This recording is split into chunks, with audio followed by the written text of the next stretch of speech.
About 39% of Americans do not even have $1,000 saved, and as much as 12% of Americans admit to having nothing saved at all. And that's why today I want to talk to you about the simplest way to save money. We're going to be talking about a strategy called Pay Yourself First, and this strategy personally helped increase my net worth by over $200,000 in the past 3 years. My name's Nita and I'm an engineer turned part-time educator and content creator. And if you follow Newsweek, you've probably seen a recent feature of mine talking about this exact topic. I share my journey to lifestyle freedom, and I'd love to teach you how to save and invest your money. When most people get paid, their spending order of operations usually goes something like this. They'll pay their bills, they'll spend their money, and if there's anything left over, then they'll put that towards saving, maybe. But people who are a little more sophisticated with their finance will kind of take a different ordering. The first thing that happens is you pay your bills, and the second thing that happens is you'll save money. The last thing that happens is spending your money. And by flipping this order around, you give yourself money before you give anybody else money. And this ordering is what is referred to as paying yourself first. And it's arguably the most important tactical concept that you'll learn in personal finance. You don't have to be frugal-minded to take advantage of this concept. This type of strategy tends to resonate with people who have goals. So if there's, things you want to accomplish or things you want to save for, this is definitely going to be a strategy that you can start implementing right away. So whether you have big goals like financial independence or debt payoff, or whether you have smaller goals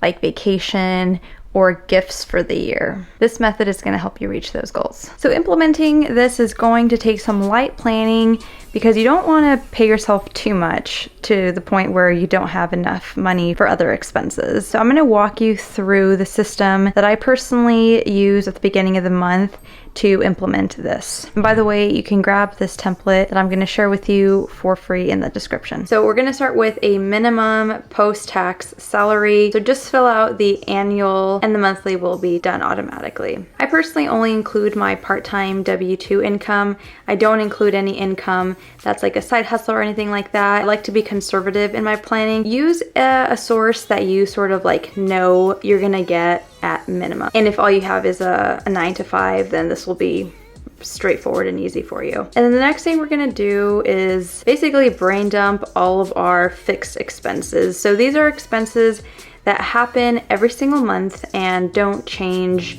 in amount. So they basically happen around the same time, if not the same day every month, and they don't really change in price. So as you can see, I put down my rent and my bills and my utilities, as well as some subscriptions that happen every month. The next thing we're gonna do within this category is actually input our goals. You'll notice that in my section, I included my investments. This is essentially the pay yourself step in action. It's us labeling it as a bill. In the next section, we'll include all of our variable expenses that we know happen every month.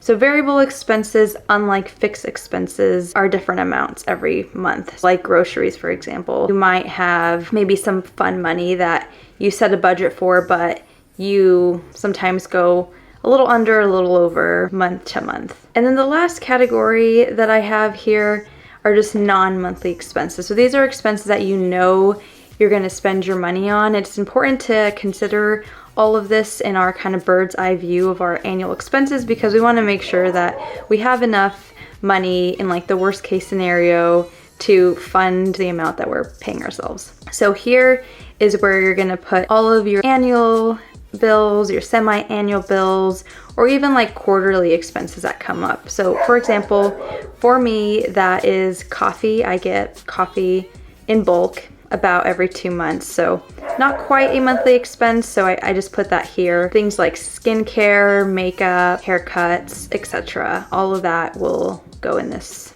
section. So at this point, once you have all 3 sections filled out, you'll have a section at the top that says what is left to plan. So if you have an amount left, you can kind of toy around with putting more money towards your savings, or you can, use this opportunity to sort of budget for less for other expenses that come up so that you can prioritize your savings and investing goals. You can use this time to sort of iterate on your plan for the year. So as you can see, tactically speaking, it's a very simple concept to do. A challenging point might be what savings or investing to prioritize. Now, if we were talking in person and I had a way to hear from you, I probably would be able to answer this a little more accurately for you, because there really isn't a universal answer to this question. There are definitely ways to think about it, so that's what we're gonna focus on. We'll focus on more so things like debt payoff, emergency fund, and retirement. There is a thing called financial needs hierarchy, and this is a great way to frame prioritization for your goals.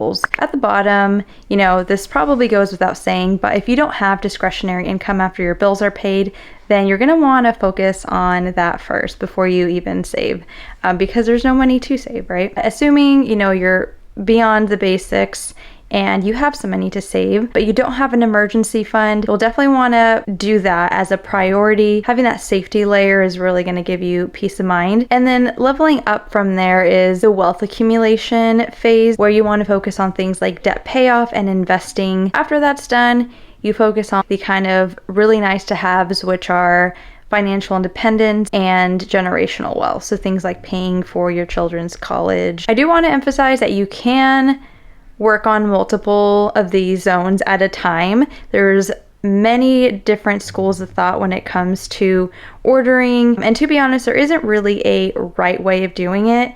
I do think that it's wise though to prioritize high interest debt, get rid of that as soon as possible. Credit cards are like 20-30%. There's no way you're going to be able to outpace that. Definitely get rid of that as soon as possible so you can start increasing your net worth. Usually people decide on the ordering because they understand the trade-offs between the ordering of these things. There really isn't a universal answer for ordering.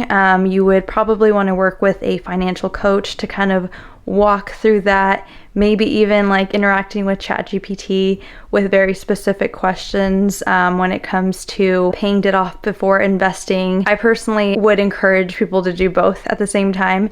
At the minimum, get the match. If your work offers a 401k, for example, and you're paying student loans off, there's no reason why you shouldn't contribute if you can. Do your own due diligence in figuring out what ordering works for you, both, you know, logically and emotionally. Make a decision on just one of the orders. Anything that is better than what you're doing now is going to be, well, better than what you're doing now. Even if it's something that you want to research some more, I would say prioritize action. That way you pick up some momentum in this. And if you stay on default, the new default will actually be something that's moving you in a more positive direction. Maybe not optimal, but it's going to be better than what you're currently doing. Definitely err on the side of action when it comes to personal finance. Optimize as you learn more. So we've talked about planning and we've talked about ordering.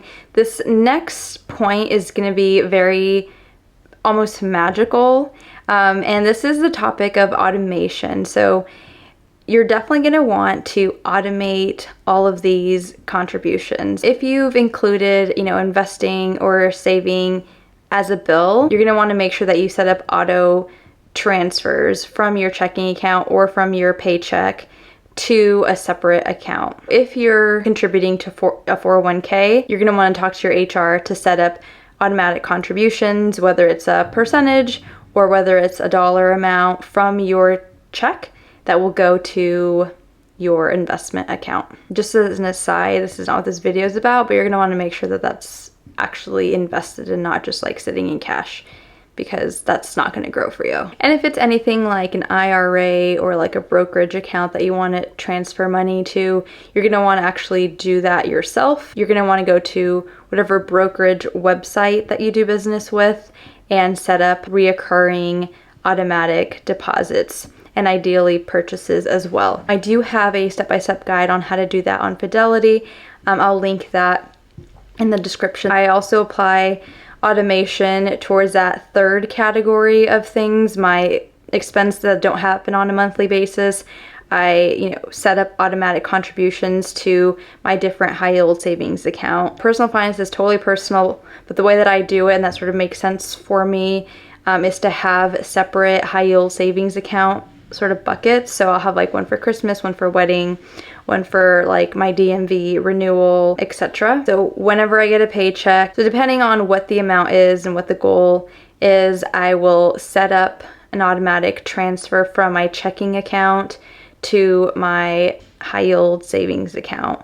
Some of these happen on the 25th of the month, some of these happen on the 1st of the month. It just kind of depends. And this is great because your money will be sitting in your high yield savings account. You're gonna spend it eventually. So while it's sitting there for you, it'll be growing. Right now, you know, you can get up to like 5.15% in some cases just by having it sit in a high yield savings account. As I mentioned before, I've been able to use this simple strategy to increase my savings and investing significantly. My net worth has gone up. Kind of crazy to think because it's only really taken me about like 3 years for it to go up by like $200,000. And up until like the beginning of this year, I was not making more than like $5,000-$6,000 a month. And this method really shines over time because it allows your money to basically grow itself, especially if it's being invested or you're paying down debt. You're gonna see that uptick in your net worth just by virtue of, you know, paying down debt and also compound interest that happens when you invest into the stock market. So if there's anything that you do with your money, definitely pay yourself first and automate your plan. And don't stress about the prioritization before you get started. You can learn about the prioritization as you go. If you have any specific questions, you can subscribe to my newsletter where I have monthly Ask Me Anythings. All of your questions are guaranteed to be answered either with my knowledge and expertise, or I will link you to some helpful resources so that you get your question answered. And if you thought this video was helpful, please give it a like so other people can learn from this as well. Because you like this video, YouTube also thinks that you're gonna like this video here. See you next week.